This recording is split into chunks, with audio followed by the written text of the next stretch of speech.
ในข้างในอุทยานวังตะไคร้แล้วนะคะอีกเราเอาตรงนั้นมาเป็นบ้านเลยนี่เย็นมาก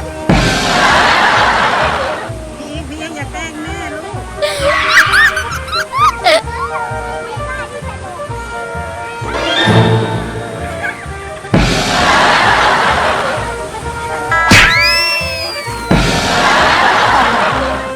กระโดดลงเลย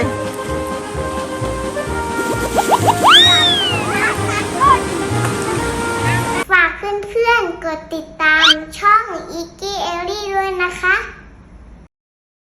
อีกกี้เอลลี่สวัสดีค่ะจากรายการ อีกกี้แอลลี่เย้นี่เราอยู่ที่น้ำตกวังตะไคร้นะคะจังหวัดนครนายกนี่เป็นป้ายน้ำตกข้างในสุดเลยนะนี่เราเข้ามาในข้างในอุทยานวังตะไคร้แล้วนะคะนี่บนอยู่บนภูเขานู่นใช่ไหมที่นี่เขาเขียนป้ายไว้ด้วยเนี่ยวังตะไคร้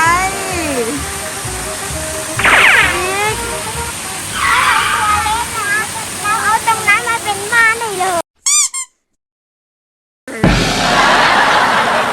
นี่เราเข้ามาข้างในสุดแล้วเรามีน้ำตกที่ใหญ่ๆเป็นน้ำตกของจริงก็มีนะแต่ตรงนี้เขาแต่งเพื่อถ่ายรูปนะไม่รู้หลุมมันผีเสื้อหรือเปล่าที่นี่ธรรมชาติสมบูรณ์มากเลยใช่ไหมลูกมีต้นไม้เยอะมากต้นไม้ใหญ่ๆก็เยอะดอกไม้ก็สวยใช่ไหมคะไปเดี๋ยวเราไปดูน้ำตกของจริงกันเลยเราจะเล่นน้ำตกกันนะพร้อมแล้วพี่อีกเปลี่ยนเสื้อด้วยนี่ห่วงยางพร้อมทุกคนเลยเดี๋ยววันนี้แม่ลงด้วยนะแม่ก็พร้อมแล้วเดี๋ยวเราจะเปลี่ยนให้คุณยายถ่ายให้นะไปเตรียมตัวลงกันเลย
ดี๋ยวเราขอตัวไปเล่นน้ำตกกันต่อก่อนนะ ให้กดแชร์กด Subscribe ให้ช่องอีกี้เอลลี่ด้วยนะคะบ๊ายบาย บายบายโอ้โหกระโดดลงเลย